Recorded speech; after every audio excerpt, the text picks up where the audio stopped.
¿Qué tal amigos? ¿Cómo están? Para mí es un privilegio nuevamente participar con ustedes y compartir estos temas que son de una suma utilidad para la mente que busca cosas sencillas y que sean cosas que realmente valgan la pena. El tema que vamos a exponer el día de hoy es un tema que va a continuación de un video que hicimos la vez pasada acerca de cómo probar si nuestras creencias eran verdad o eran mentira. Cómo probar si lo que nosotros asumimos que es una gran verdad no es otra cosa que una tradición o una enseñanza humana que al ser puesta de una manera muy solemne y puesta en un contexto de que constantemente nos están bombardeando una seguridad, una sensación de seguridad, tenemos y asumimos creencias que son totalmente absurdas y falsas. Este tema que vamos a hablar el día de hoy habla acerca de los principios para descubrir la verdad y desenmascarar el error. Nuestro logo siempre que va a ser distintivo en toda nuestra serie va a ser acerca de rescatando al séptimo día, el verdadero Shabbat. Vamos a pasar a nuestro estudio. Quisiera que este estudio sea lo más corto, lo más sucinto, pero también lo más sustancioso y útil posible. Veamos. Este texto de Ezequiel es muy importante, muy importante, porque vamos a ver unos principios que nos van a ayudar. Dice, y enseñarán a mi pueblo a hacer diferencia entre lo santo y lo profano, y les enseñarán a discernir entre lo limpio y lo no limpio. Educar no es tanto darle a un alumno de la propuesta como si fuese un paquete a engullir. Es muy conveniente para mucha gente tener a un pueblo que no piense, que simplemente acepte un paquete terminado, como un enlatado, como una comida rápida, decirle esto come, esto no come, esto es bueno, esto no es bueno. Pero la pregunta es ¿por qué? ¿Por qué una cosa es buena y por qué otra cosa es mala? ¿Por qué una cosa es limpia y por qué otra cosa no es limpia? ¿A quién le convendría más que no sepamos discernir? Y segundo, ¿en qué bases, con qué leyes, en qué mandamientos, en qué principios tenemos que basarnos para decir qué cosa es verdad y qué cosa no es verdad? Así que Ezequiel 44:23 tiene que cumplirse en todos los que de alguna manera compartimos el testimonio de nuestra fe. Y enseñarán a mi pueblo, no imponer al pueblo. No se les hace una tortura mental, psicológica, no se les hace un barrido emotivo. Cuando una persona pregunta ¿y por qué es bueno y por qué no es bueno? Se debe enseñar, y repito, no se debe de imponer, a saber, a hacer diferencia entre lo santo y lo profano y enseñarles a discernir. Este tema, estos videos, tienen el propósito de aprender cada uno a discernir en base a lo que la misma escritura da sus propias herramientas. El creador del cielo y de la tierra ha puesto dentro de los seres vivos un sistema de defensa frente a una cosa extraña, lo que nosotros conocemos como el sistema inmunológico. Me pregunto, y así fue como empezó todo esta secuencia de temas, ¿no? Si él ha puesto una forma de sistema inmunológico para que los seres vivos puedan defenderse frente a un agresor, lo habrá puesto también en la escritura algún sistema que también permita defenderse frente a los cambios que puedan haber tenido. Es la misma mente. Y si la misma mente creó al hombre un sistema inmunológico, lo mismo en las plantas y en los animales, lo habrá puesto también esa misma mente en lo que es la verdad. Pienso que sí. Y la escritura sí tiene un sistema inmunológico que nos va a ayudar a entender y a diferenciar y a defenderlo de los intrusos y cosas que no son verdad. El texto de Marcos 7:7, en la versión del Nuevo Testamento de Navarra, lo dice de una manera muy clara. Inútilmente me dan culto. Inútilmente me dan culto mientras enseñan doctrinas que son preceptos humanos. Usted que me está escuchando, ¿cuántas de las doctrinas que algún día creyó y descubrió que eran preceptos humanos, hoy ya no las tiene en su sistema de creencias? Pero usted puede garantizar que todo lo que cree ahora como verdad, no habrá algo más que se toma como si fuese verdad, que es en realidad un precepto humano. Y sigue diciendo el texto, abandonando el mandamiento de Dios, retenéis la tradición de los hombres. Esta es una premisa importantísima y muy descuidada entre todos nosotros. Cuando uno abandona el mandamiento de Dios, uno acepta fácilmente cualquier cosa, cualquier tradición de los hombres como un mandamiento. Y sigue diciendo, qué bien anuláis el mandamiento de Dios para guardar vuestra tradición. Y este es lo que hay que señalar. Muchas de nuestras creencias que son tradicionales entre nosotros, muchos de nuestros puntos de fe que los tenemos como absolutos, si mostramos el mandamiento frente a lo que creemos, vamos a descubrir que muchas de nuestras creencias más queridas y emblemáticas son tradiciones. Son tradiciones. Y si son tradiciones, todo nuestro culto, todas nuestras formas de querer agradar a nuestro Padre son inútiles. Como empieza el texto diciendo, inútilmente me dan culto. Romanos, Pablo escribió que profesando ser necios, se hicieron necios. Así que desechando toda la verdad por la tradición humana, nosotros estamos al mismo nivel que cualquier apóstata o cualquier hereje, sinceramente creyendo que hemos limpiado nuestra casa de todas las vasijas de ídolos. Pero, ¿será así? ¿Podemos ponernos a prueba todos nosotros? Jeremías dice lo siguiente, pero esos sabios quedarán humillados, los pastores, los teólogos, los doctores en la ley, todos aquellos sabios, maestros de teología, quedarán humillados, acobardados, como animales caídos en la trampa, porque hay una pregunta que nos dicen, ¿dónde está su sabiduría si han rechazado mi palabra? Todos dicen fácilmente que sus verdades se basan en su palabra de Señor, de Yahweh. Pero vamos a ver si es así o no. Vamos a ver qué es lo que dice en cuanto a los mandamientos. Mateo 5:19 dice, de manera que cualquiera que quebrante uno de estos mandamientos muy pequeños, y así enseña a los hombres, muy pequeño, será llamado en el reino de los cielos, mas cualquiera que los haga y los enseñe, este será llamado grande en el reino de los cielos. Hay personas que hay detalles en la Biblia que son mandamientos, pero son tan detalles que ellos dicen, no, esa es una cosa que ya pasó. Eso se puede obviar. Usted tiene que tener mucho cuidado de todos aquellos, inclusive usted mismo. Si lee algo en la palabra y usted considera que simplemente puedo corregirlo, cuando está torciendo el sentido del texto, cuando hay un mandamiento que usted considera muy pequeño y enseña a los demás que lo que cree y se confrontan con ese mandamiento, lejos de tener armonía y lejos de corregirle a usted, si usted permite que se lo excluya del estudio o ponerlo en la bandeja, usted está despreciando un mandamiento que considera muy pequeño, y así que muy pequeño también será llamado en el reino de los cielos. Así que de estos dos mandamientos, como dice Mateo, depende toda la ley y los profetas.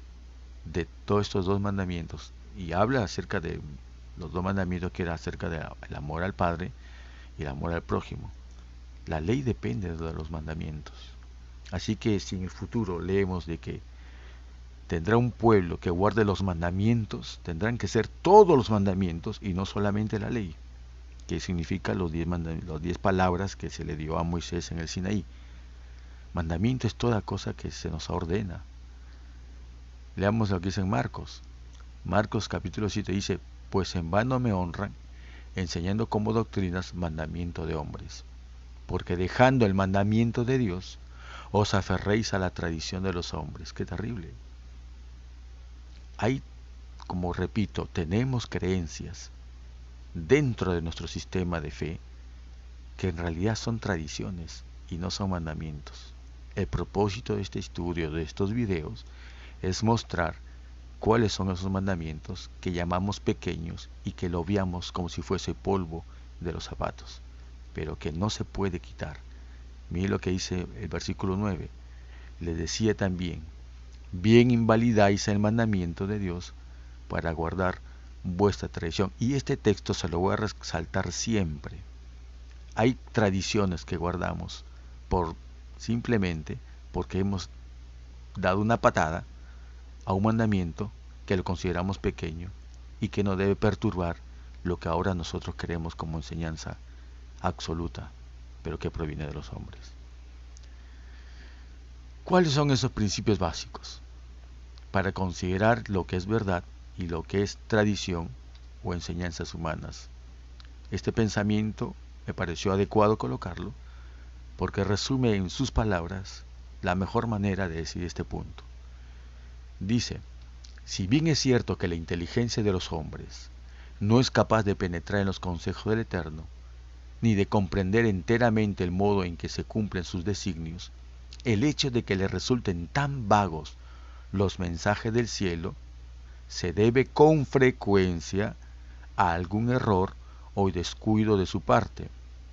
A menudo, la mente del pueblo y hasta de los siervos de Dios es ofuscada, ¿por qué?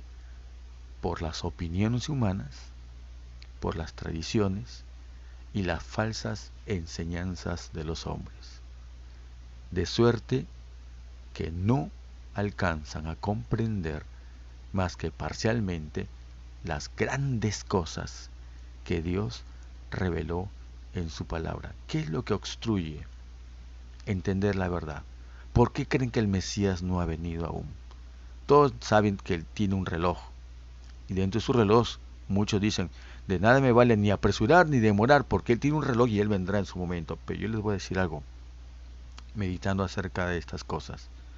Todo lo que estamos viendo actualmente en este contexto contemporáneo de nuestra existencia como raza humana, cada día que demoramos nosotros en hacer la obra, ese día sufren muchos seres humanos por esclavitud, por asesinatos, por violaciones, por matanzas, por explotación. Pero gran parte de esa culpa, de esa demora, es porque no hay un pueblo preparado. Y si no hay un pueblo preparado, es porque aún tenemos dentro de nosotros tradiciones como si fuesen verdad absoluta. Y hasta que no quitemos esas tradiciones que el Padre con mucha misericordia nos da al tiempo, lamentablemente se ha de cerrar el tiempo de gracia y muchos van a perder su salvación por descuidar el estudiar y el limpiar sus labios de mentiras y errores y tradiciones humanas. Veamos entonces cuáles son esos principios básicos. Son básicos, no son todos. Primer principio que vamos a ver nosotros es un así dice Yahvé o Yahweh, como algunos prefieren decirlo. Total, la expresión no es pura porque nadie de nosotros recuerda cómo fue pronunciado en el Sinaí, cómo fue pronunciado en la época de Moisés. Eso se perdió. Solo tenemos un tanteo en cuanto a eso, pero no es nuestro tema, pero voy aclarando. Un así dice Yahweh es una afirmación de autoridad superior e indiscutible. Pero hay personas que le discuten a un clarísimo así dice Yahweh. El primer principio es la jerarquía de la verdad. ¿Y en qué se basa? En Isaías 42:5, cuando dice, y así dice Yahweh Elohim, creador de los cielos y el que los despliega, el que extiende la tierra y sus productos, el que da aliento al pueblo que mora sobre ella y espíritu a los que por ella andan. El versículo 6. Así dice Yahweh el Rey de Israel y su Redentor Yahweh de los ejércitos. Yo soy el primero y yo soy el postrero, y fuera de mí no hay Dios. Pregunto, ¿alguien puede discutir, poner en duda, relegar un escrito estat o un clarísimo así dice Yahvé? La autoridad divina se sobrepone a cualquier opinión, pensamiento o doctrina humana de manera absoluta. ¿Es que acaso vamos a sentar al Padre y al Hijo en una banca y enseñarles cómo se habla? ¿Acaso nosotros vamos a tomar la expresión del Padre o del Hijo como una cuestión circunstancial que lo dijo en alguna manera y ellos no se tomarían el tiempo de hablar solo para decir una manera circunstancial?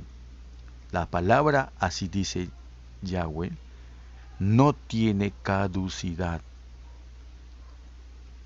La razón principal por la cual hay que creerle a Él su palabra de manera absoluta, es que Él es el creador y nosotros la criatura. Yo soy Yahweh, ese es mi nombre. No daré mi gloria a otros ni mi honor a los ídolos. Segundo principio, Isaías 8:20.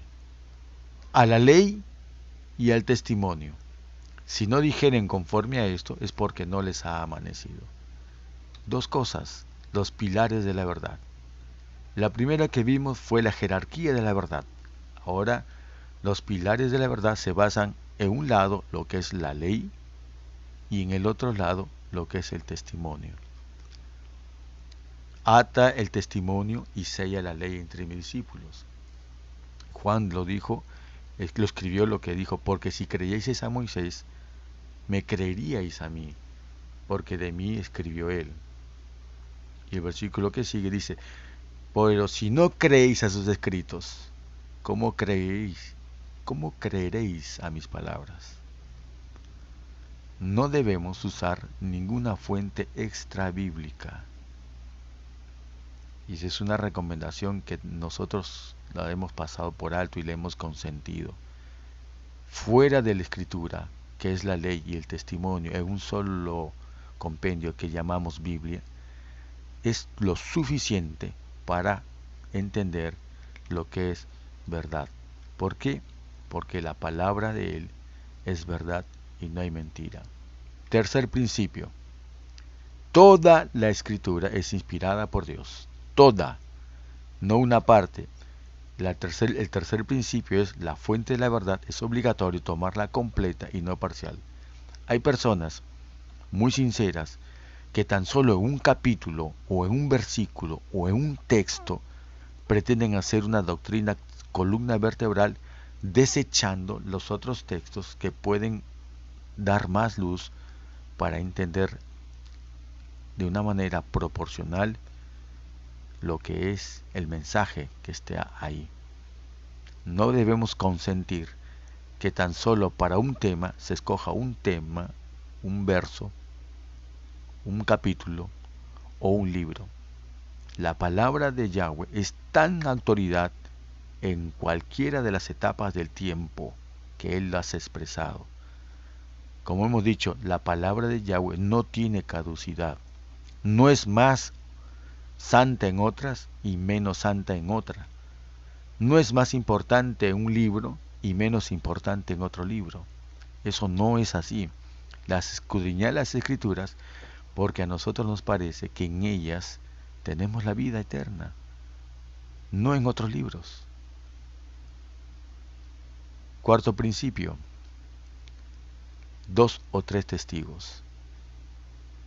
Si 2 o 3 testigos, dice acá, vamos a leer el texto como dice, por dicho de 2 o 3 testigos, morirá el que hubiere de morir, no morirá por el dicho de un solo testigo. La mano de los testigos caerá primero sobre él para matarlo, y después la mano de todo el pueblo, y así quitarás el mal de en medio de ti. ¿Cómo podemos entender esto? Cuando hay un error, los primeros que tienen que salir a defender la verdad y matar al error son los testigos. La mano de los testigos caerá primero. ¿Cómo podemos decir que algo está errado? Cuando tenemos que presentar 2 o 3 testigos, 2 o 3 situaciones. Si alguien dice que algo es verdad y no presenta 2 o 3 testigos, no hay por qué tomar en cuenta, como dice el siguiente verso, no se tomará en cuenta un solo testigo contra ninguno o cualquier delito ni en cualquier pecado en relación con cualquier ofensa cometida. Solo por el testimonio de 2 o 3 testigos se mantendrá la acusación. Y aquí hago un hincapié en algo. Eso es en cuanto a cualquier otra persona, profeta o escritor de la Biblia. Pero cuando hay un así dice Yahweh, ¿necesitará un testigo? ¿Necesita que el Creador sea... ¿cómo lo podemos decir? ¿Puede el Creador, puede dudarse de la palabra del Creador? ¿Necesitamos más testigos aparte de un así dice Yahweh? Piénselo. Así que este cuarto principio lo llamamos la corroboración de la verdad. Un texto no es, un capítulo tampoco lo es. Tiene que haber una corroboración completa de la verdad, como hemos visto en el tercer principio. Toda la escritura es inspirada. Todo se tiene que tomar. Y tiene que haber armonía entre todos los textos. No debe haber conflicto en ninguno. Entonces Lucas registra lo que dijo el maestro. Y él le dijo, ¿qué está escrito en la ley? Y aquí resalta algo. ¿Cómo lees? ¿Cómo lees la escritura? ¿Solo las partes que te favorecen? ¿Y el resto? Así que si ustedes tienen una doctrina que por un lado solamente quieren orientarlo, escogiendo textos y desechando otros, algo pasa, queridos amigos. El quinto principio es el orden, pues Dios no es un Dios de confusión, pero hágase todo decentemente y con orden. El quinto principio es que la verdad tiene sencillez y orden. Habla aquí acerca de la lámpara, del cuerpo es el ojo, que si tu ojo es bueno, todo tu cuerpo estará lleno de luz. Si nosotros tenemos orden, y si nosotros captamos la verdad a través de un orden, entonces vamos a tener orden también en el resto del cuerpo. Pero si vemos un ojo desordenado, que salta, brinca, escabulle y no se enfrenta a los textos que tiene, entonces si mi ojo es malo y no quiero ver esa luz, que es tinieblas, entonces ¿cómo será el cuerpo? También lleno de tinieblas. Por eso Lucas, conociendo este principio, lo escribe diciendo, puesto que ya muchos han tratado de poner en orden la historia de las cosas que están entre nosotros, han sido ciertísimas, tal como nos los enseñaron los que desde el principio lo vieron con sus ojos y fueron ministros de la palabra. Poner en orden y desde el principio es la clave para ir entendiendo lo que es la verdad. Si alguien te pone una palabra, por ejemplo, como lo puse en el primer video, si tenemos la palabra amor, si ves un ejemplo clásico, amor tiene 4 letras, A-M-O-R, pero si yo le quito el orden e invierto la palabra, las mismas letras, les pongo al revés, ya no dice amor, sino dice Roma. Eso es cuando uno altera el orden. Pero ¿qué pasa cuando uno le quita un elemento o añade un elemento? Nosotros nos gusta a veces definir las cosas como son. Y cuando algo se dice, por ejemplo, que es algo que tiene mucha maldad o es violenta, la palabra violenta nos indica que es una cosa agresiva, mala. Pero si yo tan solo oculto sutilmente la letra N, ¿qué letra sale? Violeta. ¿Es igual decir violenta que violeta? Hemos cambiado todo el sentido de la expresión. Y en la escritura muchos saben que en el Evangelio, tan solo con ocultar ciertos textos, ya están cambiando la naturaleza y el sentido del mensaje. Tan solo con invertir o alterar el orden establecido, ya estamos cambiando la naturaleza de la palabra y el mensaje. Así que un requisito es el orden y la sencillez, la plenitud de los elementos y la secuencia correspondiente. Recuerden, la plenitud de los elementos y la secuencia correspondiente. Y esto va a ser muy importante cuando nosotros entremos a estudiar acerca del Shabbat verdadero, el séptimo día.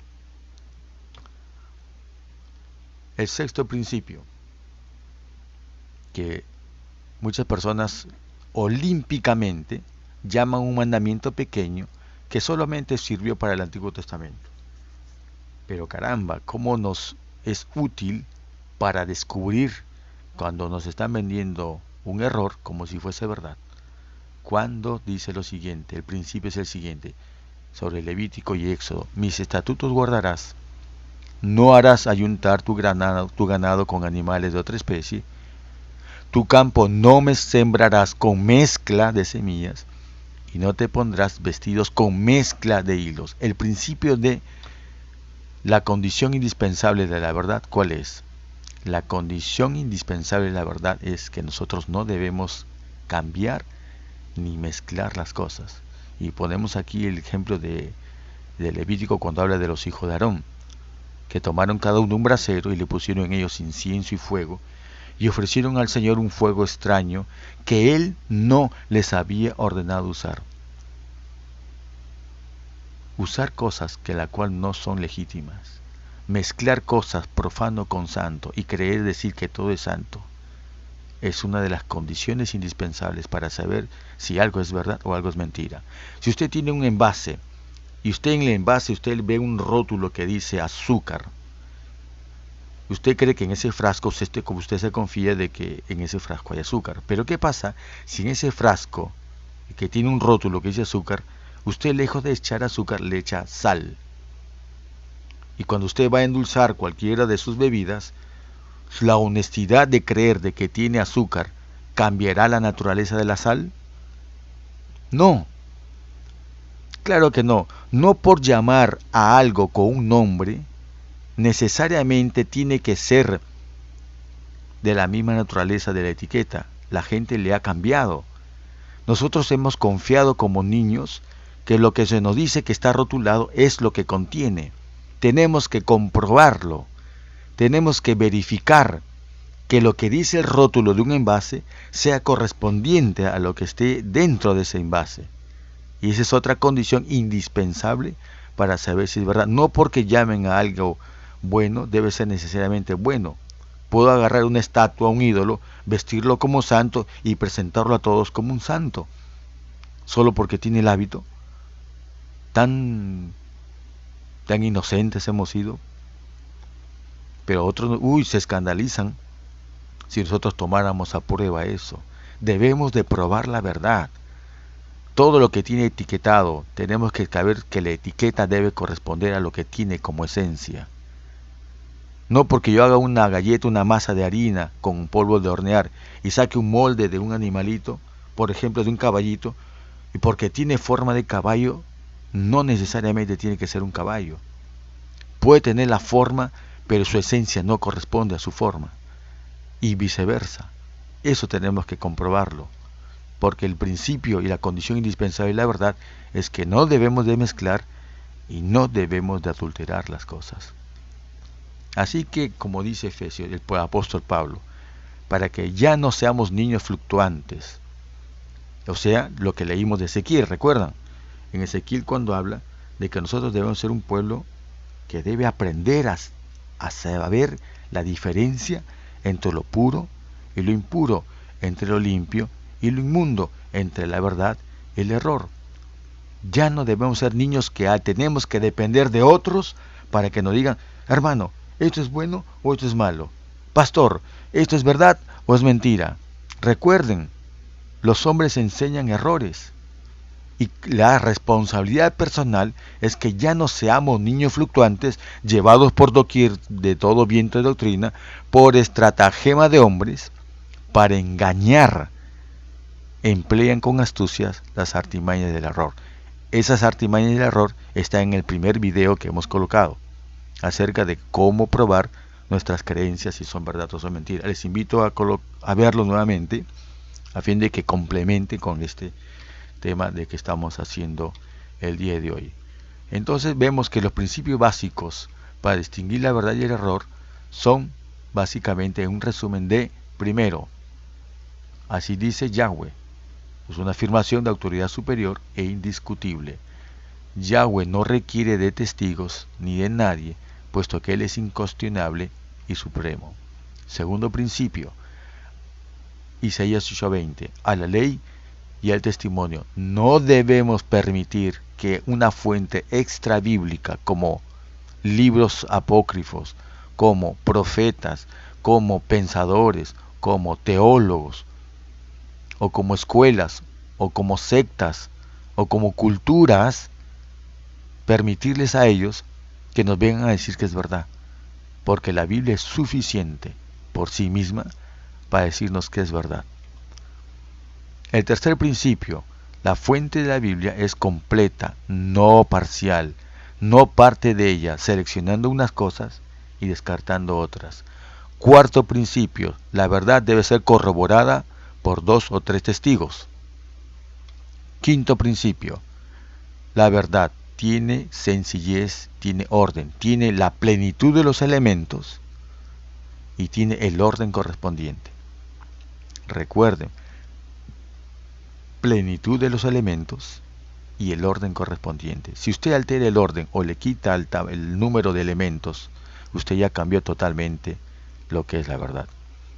Sexto principio: que la condición de la verdad es no mezclarlo. Debe haber una pureza en todo lo que hagamos. Así que hay preguntas que van a resaltar en cuanto al punto que vamos a desarrollar próximamente.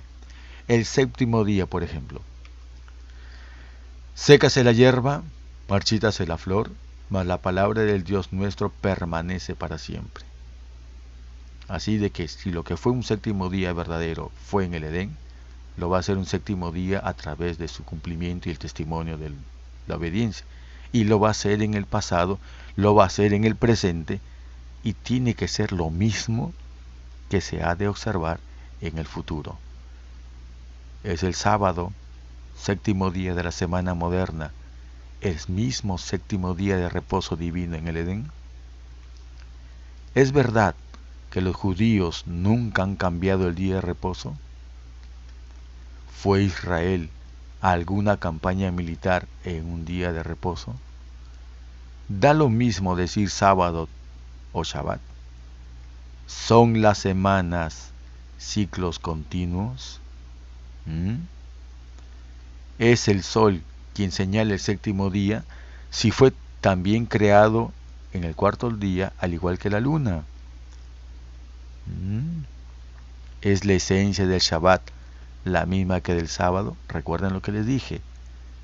Cualquier cosa le pongo un rótulo, el rótulo tiene que ser correspondiente con la misma naturaleza de lo que tiene en el envase. Si yo le rotulo algo y lo que hay dentro de su envase no corresponde, ¿lo tomo como verdad o lo tomo como mentira? ¿Y en qué bases? La boca es grande para decir errores y para afirmarlo, si no lo dice los mandamientos que aún son considerados pequeños por muchas personas.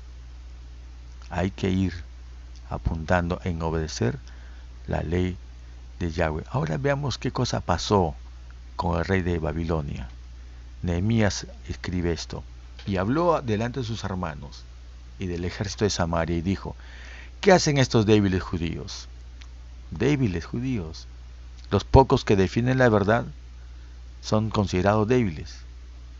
Hay gente que le pregunta: ¿y tu iglesia cuántos diezmas? ¿Cuántos miembros tiene? ¿Cuántos templos hay? Pero el pueblo verdadero muestra ante todos una debilidad, y es un pueblo de muchas personas que son pobres, ignorantes, despreciados del mundo. Pero se complace el Eterno en tomar lo débil e ignorante del mundo para avergonzar a lo que es lo más apreciado de este mundo. ¿Se les permitirá volver a ofrecer sus sacrificios? ¿Volveremos a rescatar las verdades del pasado? ¿Acabarán en un día la burla? Tienen tan corto tiempo. ¿Qué cosa creen? Para predicar el Evangelio a todo el mundo, a los hindúes, a los chinos, a los países árabes, ustedes con lo que tienen, ¿cómo pretenden ser verdad? Eso es imposible. Y siguen hablando las quejas de los que destruyeron el primer templo. ¿Resucitarán de los montones del polvo las piedras que fueron quemadas? Hermanos, todas las verdades fueron quemadas con la invasión de Nabucodonosor en la primera vez. Espiritualmente tenemos muchas de las piedras del templo quemadas, pero que tienen que ser rescatadas, limpiadas, restauradas y colocadas en su sitio. Para esto no se necesita mucha gente. Para esto se necesitan estos débiles judíos en manos de Yahweh para hacer esta obra. Lo que unos pisotearon, tenemos que ser llamados restauradores de estas verdades, no en base de decir simplemente esto es verdad y eso es mentira, sino en bases que el pueblo mismo pueda por sí mismo saber hacer diferencia y discernir lo bueno de lo malo. Actualmente vemos que las religiones más emblemáticas de este mundo, ¿por qué están tan armoniosamente juntos? ¿Qué hicieron o qué permitieron todos sus líderes, sus antepasados? La primera vez destruyó Nabucodonosor, la segunda la destruyó Roma. Y Joel habla acerca de esto cuando dice: oigan esto, ancianos, escuchen todos los habitantes del país. ¿Ha sucedido algo semejante en sus tiempos y en tiempos de sus padres? Cuéntenselo a sus hijos y a sus nietos y a las generaciones venideras. Cuando vino la destrucción, cuando vino las plagas y se comió todo lo que era el pan de la verdad, lo que dejó el gusano, vino y lo devoró la langosta. Lo que dejó la langosta, lo devoró el pulgón. Y lo que devoró el pulgón, lo devoró el grillo. Aparentemente, todo ha sido olvidado y destruido. Pero ha ido viendo en la historia movimientos que se han ido levantando a fin de rescatar verdades ocultas, verdades quemadas como piedras que han ido siendo restauradas. Nada es de golpe, todo va secuencialmente, todo va en orden según el plan divino. Y tenemos que resumir para terminar este video y continuar el próximo, que los principios para descubrir la verdad y desenmascarar el error tienen estas palabras del maestro: el que tiene mis mandamientos. Y aquí le hago una pregunta: ¿los mandamientos completos o los mandamientos incompletos? Los mandamientos llamados chicos, ¿los vamos a seguir despreciando? El que tiene mis mandamientos y los guarda, ese es el que me ama. Mucha gente va a un templo, a una religión o a una iglesia en sus días de reposo y no investiga lo que cree. Y aceptan pasivamente todo lo que otros le dicen que es bueno y que es malo, sin que investigue por sí mismo si es verdad o es mentira. El cielo y la tierra pasarán, pero mis palabras, que son mandamientos, puesto que no son hombres lo que lo ha hablado, sino el Eterno y su propio Hijo, las palabras de ellos, que son cualquier palabra que se los puede competir con otro dicho de un profeta, de un teólogo, a ese nivel lo han rebajado. Qué vergüenza de que hombres que debieron ser llamados a defender la reputación divina permitan y enseñen que las palabras del Eterno y su Hijo pueden ser cuestionadas, corregidas o ignoradas solo porque un teólogo, un pastor, o una iglesia, o un manual de iglesia, o un credo diga lo contrario. Es tiempo de cambiar eso. Ese tiempo que habló Joel, que había pasado en cuanto a las plagas y se habían devorado todo, nos sigue diciendo algo: vosotros también, hijos de Sión. Y este tema es para ustedes, hijos de Sión, no es para cualquiera. Hemos visto que son pocos y débiles los que han de tomar la obra de recoger las piedras quemadas por la ignorancia, la Inquisición, la teología absurda, porque eso es nuestra alegría en Él, nuestro Adón, porque nos ha dado la primera lluvia a su tiempo, y tenemos la promesa que hará descender sobre nosotros la lluvia temprana y la tardía como al principio. Que Yahweh los bendiga.